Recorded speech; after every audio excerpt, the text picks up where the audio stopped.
आज़ाद समाज पार्टी और भीम आर्मी के जो राष्ट्रीय पदाधिकारी थी विनय रतन जी और भाटी जी, इनने यहाँ पे आके एक सभा की थी और इसका उद्देश्य ये था कि जो भी माननीय अपना जो हाई कोर्ट है उसमें बाबा साहेब अम्बेडकर जी की प्रतिमा लगे, तो उसको लेके इनने एक सभा आयोजित की थी। यहाँ पे प्रशासन और पुलिस का पूरा इंतज़ाम तैनात था। यहाँ पे बैरिकेडिंग करके निरावली पे रोका गया सभी को। कोई अनुमति नहीं थी सभा की, बट इनका शांतिपूर्वक कार्यक्रम पूर्ण हुआ। इनने अपनी डिमांड्स रखी हैं और जिसका संज्ञान प्रशासन और पुलिस द्वारा लिया गया और ये माननीय हाई कोर्ट जजेस और सुप्रीम कोर्ट जजेस को भी अवगत कराया जाएगा। इसके बाद जैसा भी डिसीजन होगा अग्रिम कार्रवाई वैसी की जाएगी। ठीक है, थैंक यू। कुछ लोग बाबा साहब अम्बेडकर का विरोध कर रहे हैं, बार बार भीम आर्मी को ललकार रहे हैं। यहाँ चीफ कैद साहब जो चीफ जस्टिस थे, उन्होंने जो है यहाँ पर ग्वालियर खंडपीठ में बाबा साहब अम्बेडकर की प्रतिमा लगाने का आदेश किया था। उस आदेश का विरोध किया गया। ठीक है, कोर्ट के अंदर का मामला था, वो लोग सुलझाते। लेकिन कुछ वनवादी व्यवस्थित लोग बाहर आकर कह रहे हैं कि कहाँ है भीम आर्मी, क्या कर लेगी भीम आर्मी, क्या ये वो, मतलब अनाप शनाप भीम आर्मी के समय। भाई हम पाठशालाएं चलाने वाले लोग, हम गरीबों के लिए लड़ने वाले लोग, किसानों के लिए लड़ने वाले लोग, हमें क्यों ललकारते हो यार बिना वजह। तो हमारे कार्यकर्ता आए थे पहले यहाँ पर भीम आर्मी, मैंने कहा भाई जाकर बता कर रहो हम जिंदा हैं। ठीक, वो फिर ये कह रहे हैं कि दलित चीफ जस्टिस, आप उनके दिल्ली में भी एक वो हुई है प्रेस कॉन्फ्रेंस, उसमें उन्होंने कहा दलित चीफ जस्टिस ने बाबा साहब अम्बेडकर की प्रतिमा लगाने का आदेश किया। यानी कि सीधा वो ये कह रहे हैं कि अगर दलित चीफ जस्टिस ना होते, कोई होता, तो बाबा साहब अम्बेडकर की प्रतिमा लग जाती। भाई चीफ जस्टिस की क्या जाती, आप पत्रकार हैं, आपकी क्या जाती। आपको तो अगर आप न्याय नहीं कर सकते, आप पत्रकार ही नहीं हो सकते।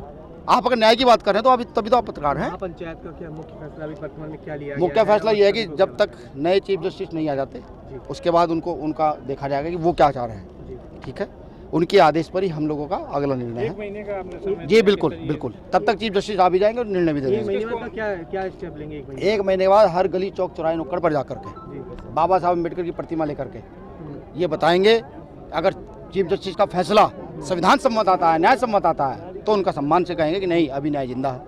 और अगर संविधान सम्मत नहीं आता, न्याय सम्मत नहीं आता, तो फिर जाकर ये बताएंगे कि नहीं संविधान भी दलितों का विरोधी है। एक और बात कही आपने कैंपेन चलाने की कि आप सोशल मीडिया ट्विटर पर चीफ जस्टिस के नाम। हाँ, नहीं, मैंने लोगों की भावना कैंपेन नहीं चलाने की, मैंने सब लोगों से अपील की कि आप चीफ जस्टिस के लिए कैंपेन चलाएं, उनको कहें कि साहब आप जल्द से जल्द आएँ और न्याय दें, यहाँ बाबा साहब अम्बेडकर की प्रतिमा को लगवाने का काम करें। बहुत सारे लोग उनका विरोध कर रहे हैं, ये मैंने कहा, और ये सब कुछ होना चाहिए, आपको भी करना चाहिए। एक बात ये भी रखिए कि जो लोग विरोध कर रहे हैं और समाज विशेष के लोगों के सामान दुकान ये इसका भी विरोध करना शुरू करें, यदि न्याय नहीं मिलता है तो। मैंने ये भी कहा कि हम किसी जाति के विरोधी नहीं हैं, वो चंद लोग हैं, ब्राह्मण समाज के चंद लोग हैं। मैंने पूरे ब्राह्मण समाज को ये दिखा कि हम उनके विरोधी नहीं, हम सबके विरोधी नहीं है। मेरे पास कुछ ऐसे साथियों के फ़ोन आए जिन्होंने कहा भैया हम आपके साथ कंधे से कंधा मिलाकर खड़े हैं प्रतिमा लगवाने में, हम इसका पक्ष करेंगे। ठीक है, वो चंद लोग जो ये चाह रहे हैं कि भाई ये जातीय उन्माद फैले, मैंने उस समाज से अपील की है कि या तो आप इनका विरोध करो, वरना कल हम इतने मजबूर हो जाएंगे कि हम आपके पास आना बंद कर देंगे, आपसे सामान लेना बंद कर देंगे, हम आपके पास जाएंगे नहीं। आपने ये भी कहा है कि अगर 1 महीने बाद अगर न्याय नहीं मिला न्यायालय से भी, तो आप जाके खुद जो है वो मूर्ति जाके लाएंगे। मैंने ये भी नहीं कहा, मैंने ये कहा कि इस पूरे देश के अंदर अगर कोई ये कहता हो कि भीम आर्मी मूर्ति नहीं लगा सकती, तो भीम आर्मी 2 घंटे में कहीं पर भी मूर्ति लगाने में सक्षम है, क्योंकि वो न्यायालय है, वहाँ पर प्रबुद्ध लोग रहते हैं, बुद्धिजीवी लोग रहते हैं, उससे पूरा देश चलता है। ठीक है, वो स्वतः इस बात का फैसला ले, बीच में डाले ना किसी को, मैंने ये कहा। आप जाने वाले जी, उसका भी व्यवस्था हो रही है।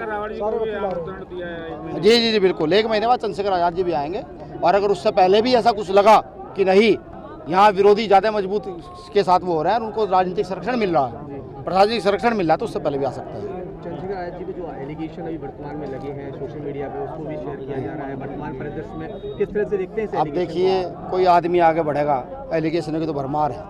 अगर आप ये तो सोशल मीडिया खोल कर देखेंगे मुझ पर छोटे, क्योंकि मैं MP नहीं हूँ, तो मेरे ये हमारे महासचिव जी हैं, इन पर एलिगेशन लगते हैं। अब क्योंकि ये भी MP नहीं है, तो हमारे एलिगेशन देखे नहीं जाते, लेकिन क्योंकि वो MP हो गए हैं, मजबूती से आवाज़ उठा रहे, तो उनके एलिगेशन बहुत जल्दी कैच होते हैं। ठीक है, एलिगेशन है, लगाना सबका अधिकार है, लोकतंत्र है।